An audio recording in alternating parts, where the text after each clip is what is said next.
Now I'd like to welcome to the show Professor Alan Mendenhall of the Sorrell College of Business at Troy University and Executive Director of the Johnson Center for Political Economy. Welcome to Free the Economy, Alan.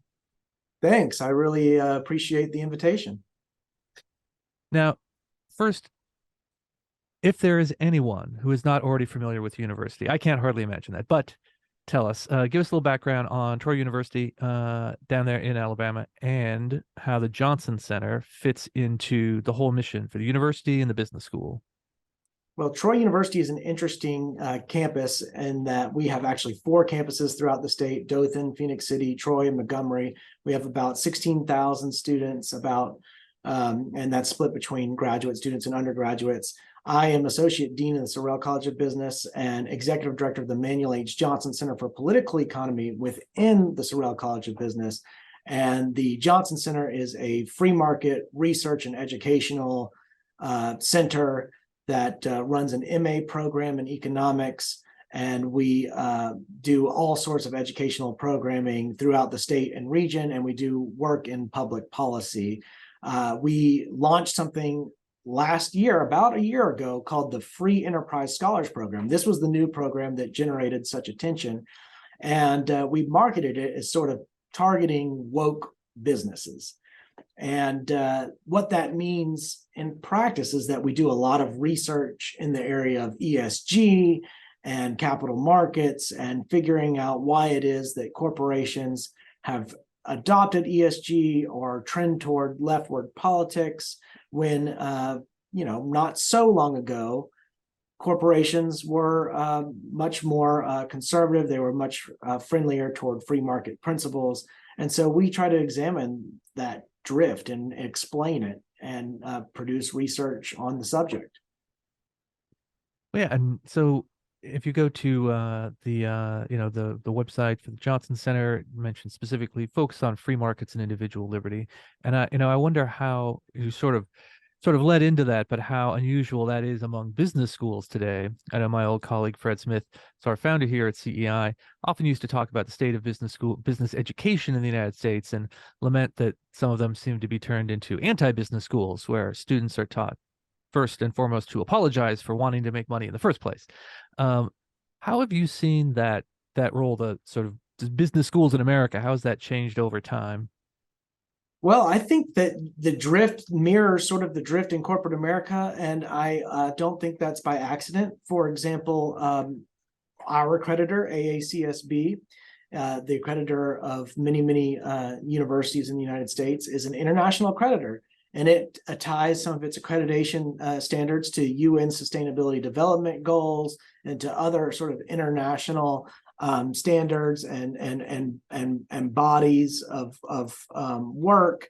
And so you can see a lot of the drift occurring through just basic accreditation, through the European Investment Bank and the Streamlined Energy and Carbon Reporting Standards and different French energy transition laws, and all these different organizations that are sort of coordinated by the United Nations that work in concert to operationalize ESG and other sorts of anti-business practices, such as the shift from the shareholder to the stakeholder model of governance that was supported by the World Economic Forum and the Business Roundtable, among other things. Sort of the Business Roundtable in 2019 infamously redefined the purpose of corporations away from profit maximization and toward doing good for the world, and as if corporations didn't already do good for the world. And one thing you see with AACSB standards that I find to be really interesting is they've got this social impact criteria, and you have to demonstrate what your social impact is. And to me, that's interesting because it sort of undermines the entire project of academia by suggesting that teaching, researching, and writing themselves have no social impact. What you professors are doing doesn't have a societal impact. Therefore, we have to create this new category, and you have to go out and do these other things to show that you're having a societal impact, because teaching, researching, writing, they're just not enough. Well, sure, you've produced thousands of highly educated graduates, but what have you done for us lately? Yeah, that's right. That's right. Yeah. So that is actually a really fascinating answer because I think it's something that I've been seeing, and certainly a friend of mine, a previous guest on the podcast, Russ Green of Stand Together, has made this comment as well about ESG standards, this sort of new ethics for business, leadership, supposedly leadership and investing, that we've seen plenty of previous versions of this where business leaders have said, "Oh, well, here's the new ethical standards for business in our day and age." You had business leaders 100 years ago, right, saying things like that, and getting together at conferences and making speeches, and being community leaders. All the way back in the 1950s, the term corporate social responsibility, became a sort of buzzword that eventually became more popular. But with ESG, it's really the first version of this in multiple cycles over, almost a century, that has been explicitly from the very beginning, from its founding, coordinated with these sort of international uh, organizations, right? The United Nations and all of its various affiliates, and the sort of transnational governance. The idea that every corporation, not just in the country but in the world, needs to sort of inherit its mission and goals from what people in New York or London or Geneva have decided are the best, most important things. So rather than coming up from individual business leaders who are good people who have decided, I'm going to act in an ethical manner, it's sort of imposed down on us from Right. this sort of handful of people who are the self-selected, highly educated, elite policymakers, which to me is a completely upside down way of expecting to operate an economy in a free society. Well, and if you look at how ESG spreads, it's not through bottom-up processes. It is through this coordination of top-down institutions and sort of the collapse of the distinction between public and private actors. I mean, the Who Cares Wins conference of 2004 that sort of ushered in the term ESG was hosted by the United Nations and the government of Switzerland. And if you look at companies like BlackRock, Vanguard, and State Street, the so-called big three asset managers, they're making their money off of investing government money. We're talking about government bonds, in particular municipal bonds. We're talking about sovereign wealth funds. We're talking about state and federal pension money. This is all money that is government money. And that's how they're generating their wealth. And in many cases, the beneficiaries of that money, for example, if you're a state pensioner, if you're a public school teacher, or you're just any kind of state employee, you may not know the way your sort of state treasurer is investing your money, and what causes you might be indirectly subsidizing through those investments that are being managed by, say, BlackRock. I mean, certain states have divested from BlackRock, West Virginia, Florida, and so forth. But it's highly problematic because not just from an ethical standpoint with breaches of fiduciary duty and conflicts of interest and all the rest, but also from sort of a free market perspective. We're not talking about purely free markets here. We're talking about companies that are investing government money that wouldn't have even been there to begin with on a purely private market system. Mm-hmm. Well, yeah, and this often comes up with some of the so like environmental aspects to to ESG investing, the E in ESG. A lot of people will say, well, I'd like the idea of an investment fund that's good for the environment, but the question is, will it deliver as strong a return as a traditional fund? So that's certainly a concern. But as you sort of hinted at, there's another layer to this, which is even if we could just sort of grant, for the sake of argument, that an ESG affiliated fund is going to perform as well as a non-ESG fund, it's not clear whether everyone who is an investor in a big asset management fund is going to even agree with the policies put forward in the first place. Right. So it's sort of assumed that, like, oh, well, we all want cleaner air and water, so it's fine that, we sort of inject these non-financial things into it. But the ESG policymaking and investment guidelines are full of things like, uh, penalizing states for passing pro-life laws, for divesting from gun companies, from boycotting Israel, to all sorts of other things that are very controversial, right? That's So right. it's not, the question is not, oh, well, will my anti-Israel fund do as well as a non-anti-Israel fund? Maybe I don't actually want to be in an anti-Israel fund in the first place, right? Mhm. Well, and a couple things is, historically, most investors were individuals or household investors, but now we've seen the rise of these institutional investors. And so they manage money in a different way.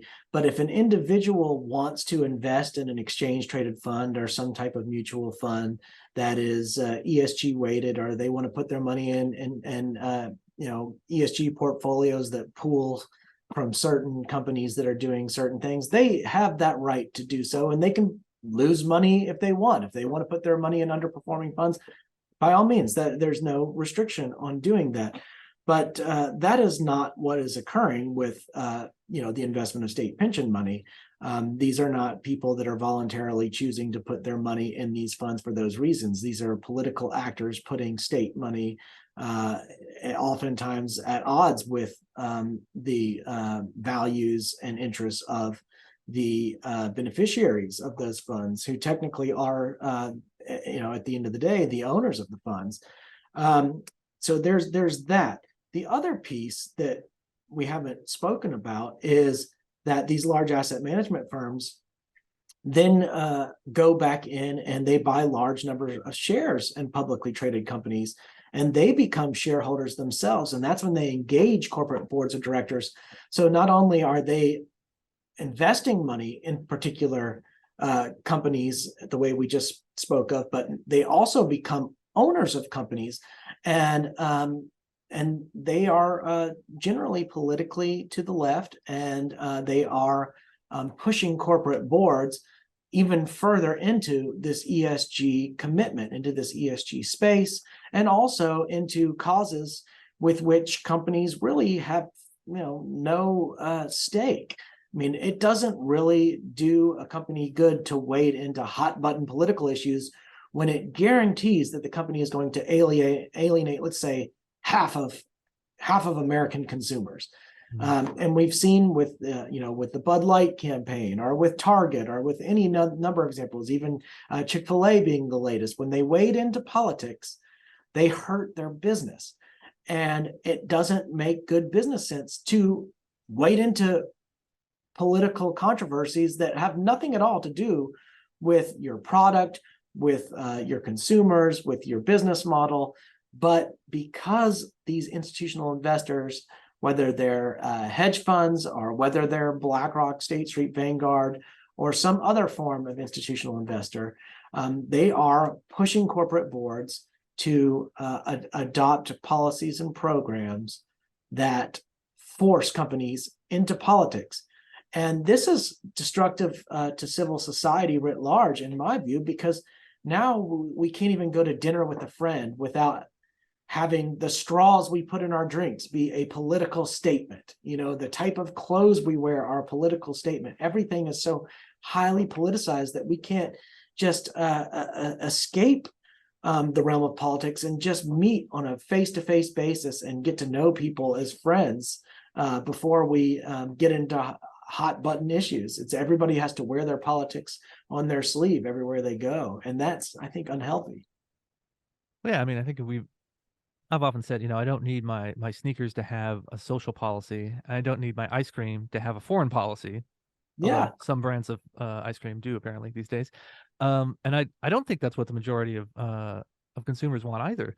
But we have, this is sort of applying the idea of what we call public choice theory to the private sector, right? So in public choice theory, we say that people who are politicians, government officials, they don't always act in a disinterested way. Often they're very tempted to implement policies in a way that benefit them personally, or benefit their class, their tribe, their their social circle. And I think that's what's happening to a certain extent with the sort of our sociological analysis, if you will, of the people who are running a lot of these financial companies. Is they believe in a lot of these center left and left wing policies, and all their friends do. The people that they go to the country club with, the people they hang out with, their friends, their in-laws, and so, well, of course, everyone they know personally wants to weigh in on behalf of these controversial political issues that only half of the country, well, maybe only half the country cares about, then half of that remaining half feels strongly about one way or the other. So it seems obvious them, if you're the brand manager for Bud Light and you think Bud Light is too, I think what's the word that she used, the woman who was that manager, too broy or too fratty, or that, well, I'm sure that the executive who is in that position probably did feel that way, but obviously the vast majority of their customers didn't. So that's creating this, this mismatch in a way.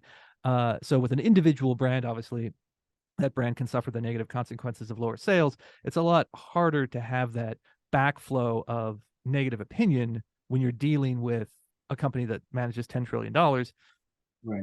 And so I feel like,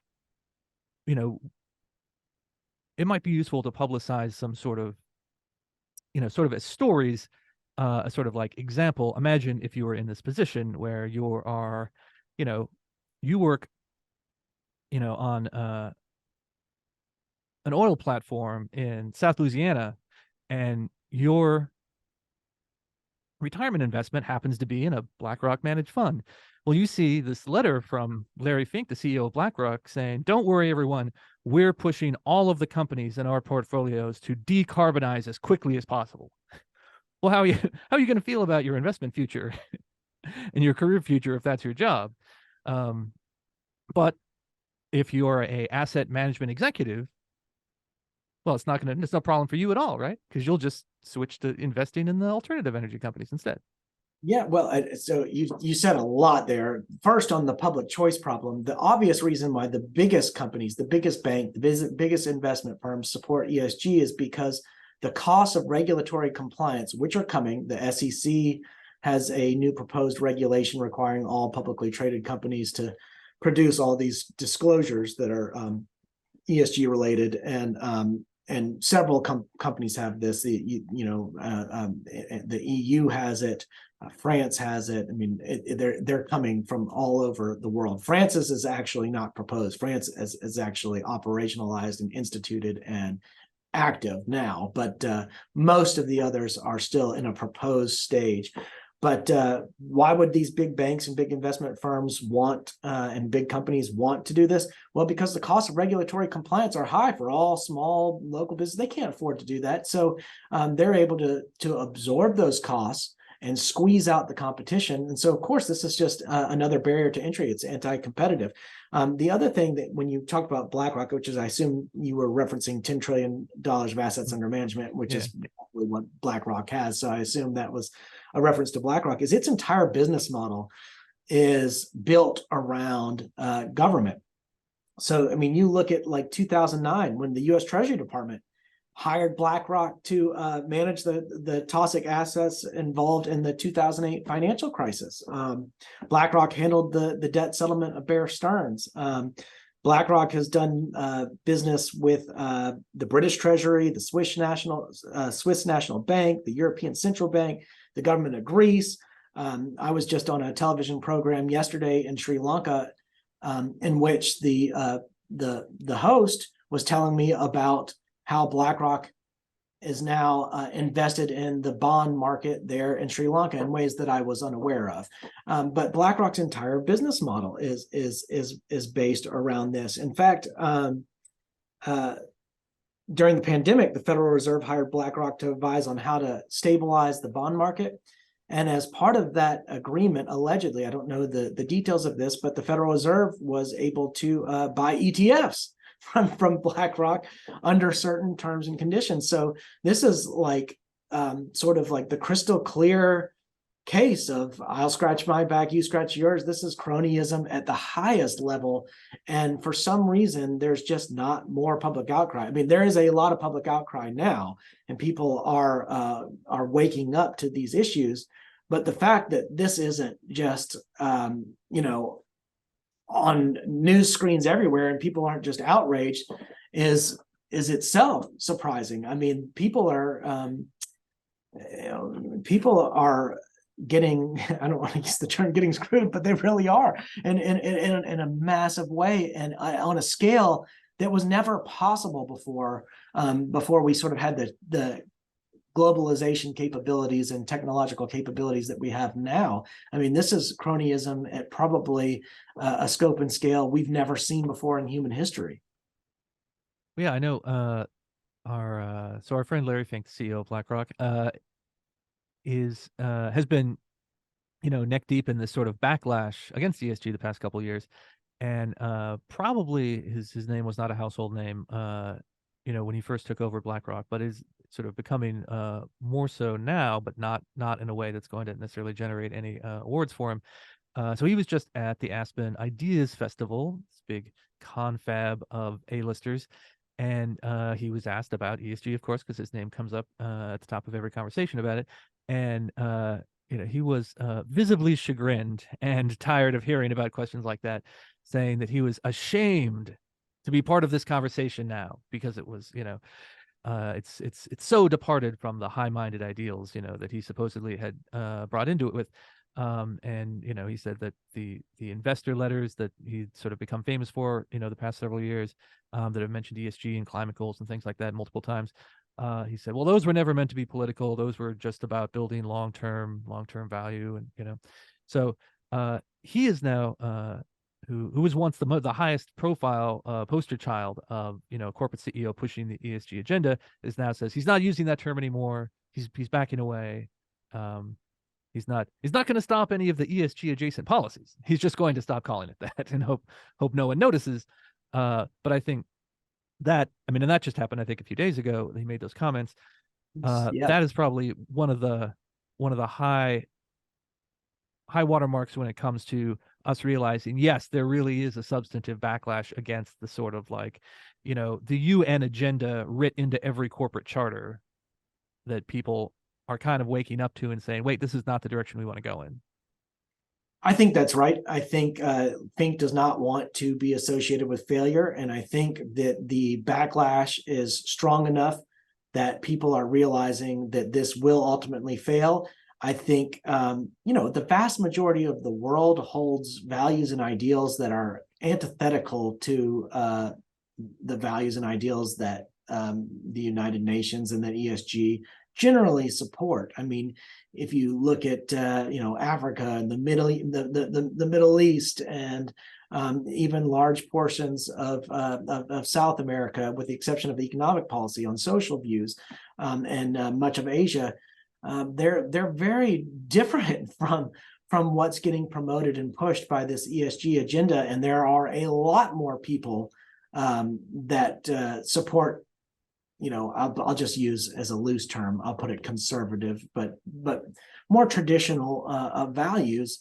And if you say, globally speaking, there are a lot more of us than there are of them, then you have to know that the backlash, especially in a time of rising populism, could be fatal to ESG. And so, the more people are aware of the disproportionate impact that ESG has on the developing world. I mean, we have friends at the University of Francisco Marroquín in Guatemala, and this ESG has a horrible effect on developing countries. And I mean, think about it. You can't be somebody in a poor country and just go buy a Tesla or buy these, it's prohibitively expensive to comply with a lot of these climate regulations and standards, and some of which are not even realistic for even developing and advanced countries to meet. So I think that ESG was a fad that we're maybe beginning to see the end of. Now, I have ESG set as a Google alert, and every day I see articles by promoters of ESG and ESG activists saying ESG is here to stay. There's no undoing ESG. There's no going back.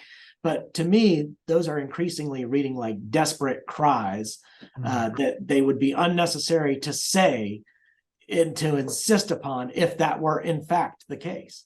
If that were true, right? So speaking of how times may be changing, we've had parents and business leaders out there, politicians, all sorts of people who have been fretting for at least 50 years, if not more like a century, that college students are kids these days. They're becoming more hostile to capitalism and market economies. They're becoming more amenable to socialist ideas. They're drifting to the left. Uh, how much specifically about sort of capitalism and markets, not necessarily everything else in the range of economic issues or everything else in the range of like social and other issues, but how much do you think attitudes have really changed? Because I've read a lot of this history, I've read of the social and political history, and you always have people complaining about the kids these days aren't are throwing away the grand lessons of history that we struggle to teach them. Now that doesn't mean they're wrong, but when you look at how things are trending, you see lots of students come across your campus. Where are we today when it comes to students thinking, oh, maybe a free economy is good? Yeah, so I've seen studies saying, like, I want to say a few years ago, there was some study showing a decline in support for capitalism and an increase in support for socialism. And maybe that was true under the parameters of the study, or I don't know what they controlled for, or how they conducted the study and all that. But I don't see it on a day-to-day basis. Now, I work with lots of free market organizations, and not just on our campus, but all over the country and even internationally. And so I work with a lot of young people who already sort of share free market views. But even within our business school, students that really aren't ideologically committed or even committed to political parties, I just don't see them being sort of radicals for socialism or anything like that. Most of them just want to go out and get a job and make money and find a career. And it turns out that is sort of a pro-business position to take. And it sort of puts them at odds with a lot of these sort of anti-business measures. I mean, ESG in the name of being pro-business is really anti-business as it was traditionally and historically understood. You can't be a business and be opposed to profit maximization. I mean, that doesn't, you can't stay in operation without making profits. So this sort of demonization of the profit motive is a little bit disingenuous, because it's not just a little bit disingenuous. It's disingenuous because everyone knows that these people are making profits out of rhetoric, anti-profit rhetoric and things like that. It's a marketing ploy. It's a PR campaign with no underlying substance to it.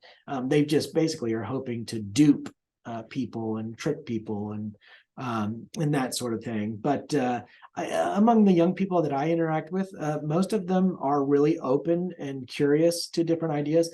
Now, I see online and on Twitter, I see videos all the time about students shouting down speakers and deplatforming speakers, and so I know it's out there, and I know it's out there, and it's widespread. It's not out on our campus. I don't see it here in Alabama really much at all, so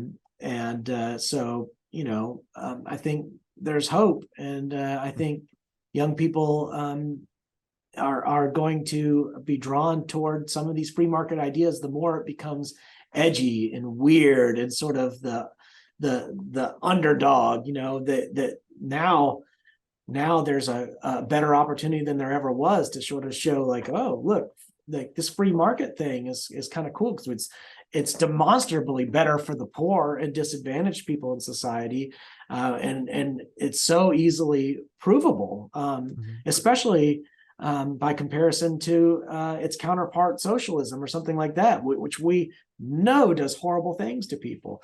And you look at how many deaths are caused by socialism and communism, and how by contrast capitalism improved the lives of people all over the planet and brought us all kinds of technological advances and made our lives easier and better. And now when these free market ideals become kind of edgy on campus, as the professors sort of have their own status quo and their own now, I guess, their own orthodoxy, you might see sort of the cool thing for kids to be doing is to rebel against that. Like, let's rebel against that and embrace this cool free market stuff. So I'm hopeful. I'm optimistic. Well, yeah, well, that reminds me, you may be familiar with the famous memo written by Lewis Powell, who later became a Supreme Court justice in 1971. He wrote this memo, which then got passed around to a lot of like conservative leaders and movement people, about how free market was the free enterprise system under in America was under attack. And so he laid out a long case of what he thought were the problems, and then he had a bunch of recommendations, including things like uh, education programs for students and litigation, and organizations like the Chamber of Commerce and corporations should stand up for what they believe in.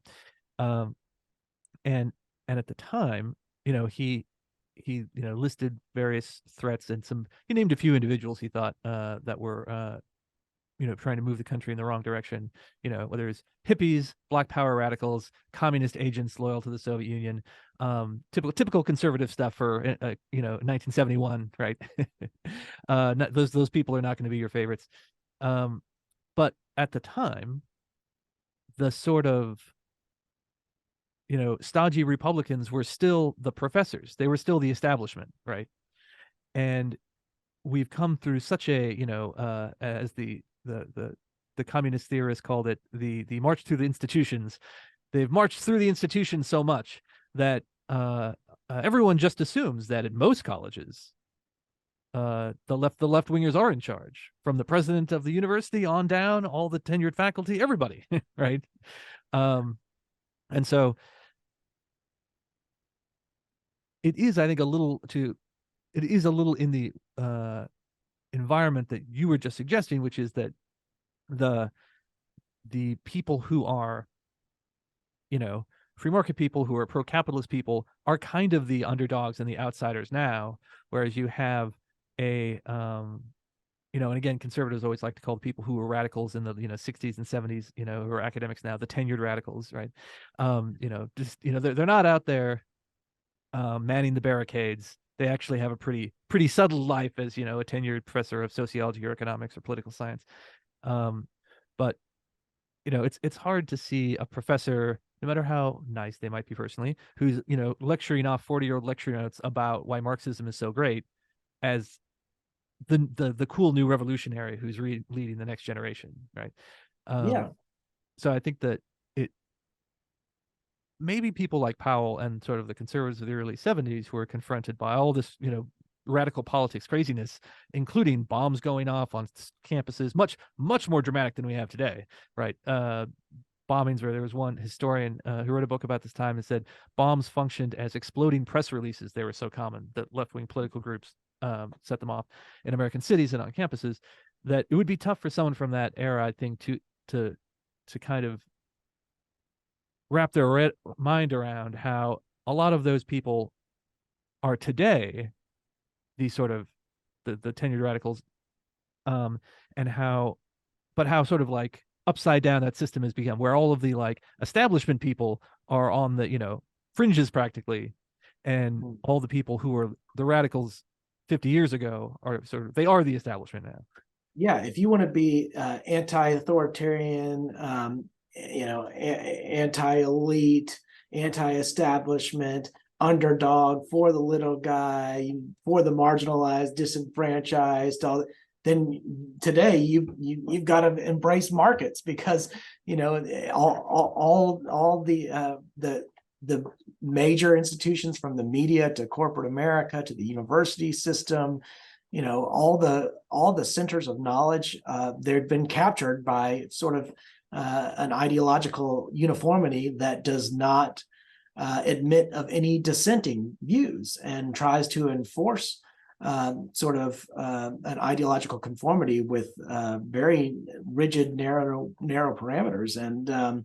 And so the time is really opportune for there to be some pushback and for some disruption. And I don't know what that will look like necessarily, but I have hope that human beings tend to work through difficult periods, and I think we're in a difficult period, and I don't know what it will look like on the other side, but I do have hope for young people, because I think they're they're given an economy that is not what it should be.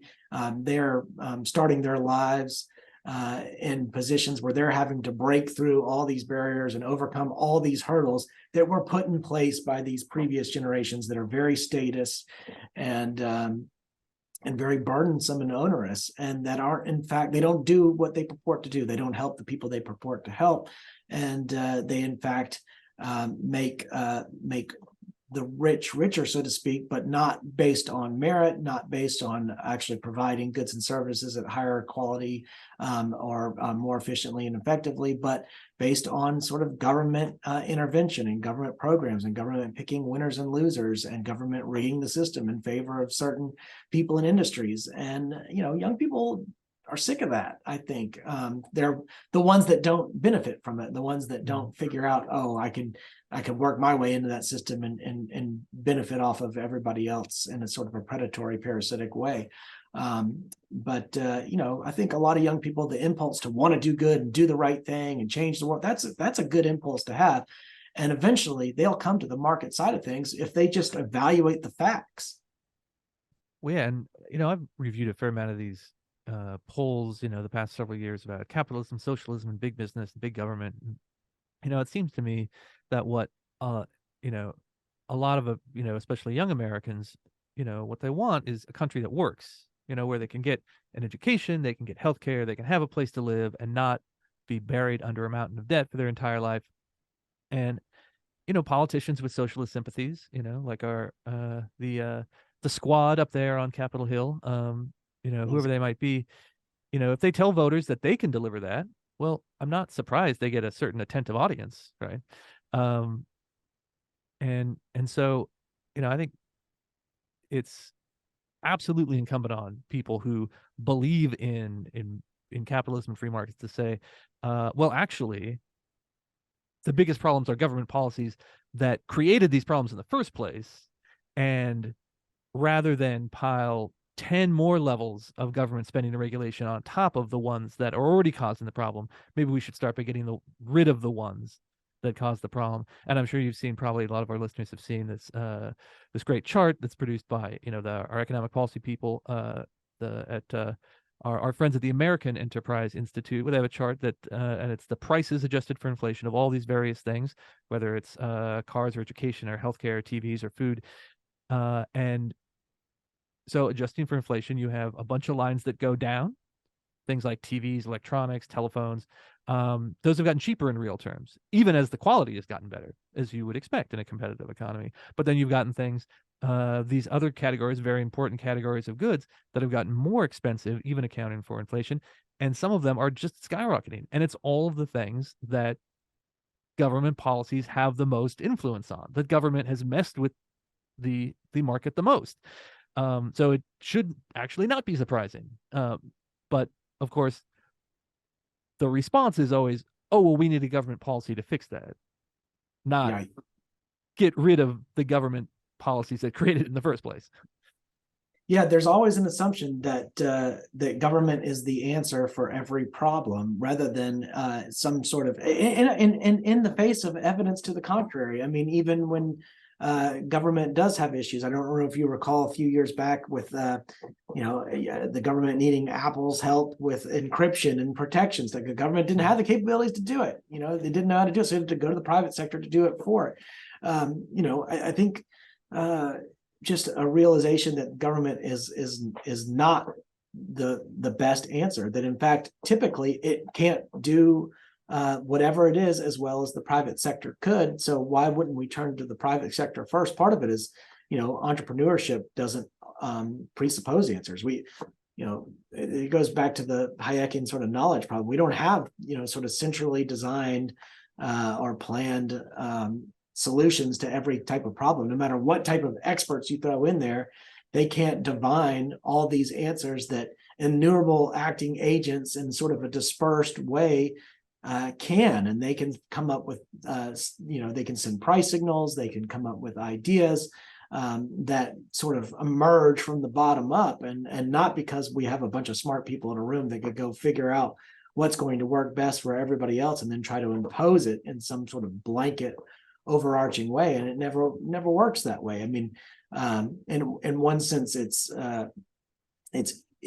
easier to do that way because it's just a command model of control, but it's not going to be long term the most efficient because it's not going to work. So that's a big problem.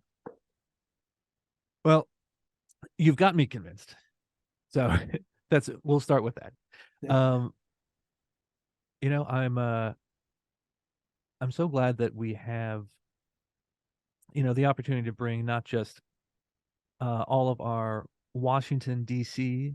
think tank people together for conversations like this, but also people across the country. And it is a testament to a flourishing economy and the sort of economic growth and innovation that it fosters, that we are able to have this conversation like this for at such an affordable price point. You know, using the software that we use here, we are basically having our own television show and interview program that would have been, you know, impossible, you know, 20 plus years ago.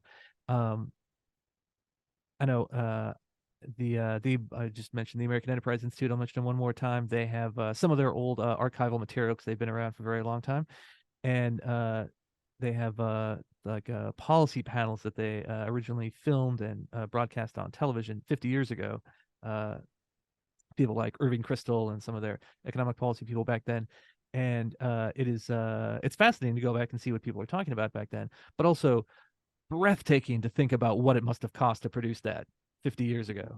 They would have had a television studio, would have cost the equivalent today of millions of dollars to produce all of those and have them broadcast on television. So I want to thank you, Professor Mendenhall, for being here with us today. And it is a wonder of capitalism that we're able to do all of this and push it out there on the internets, on the podcast platforms, on YouTube for people to listen to and watch. Well, I'm honored to be here. Thank you for having me.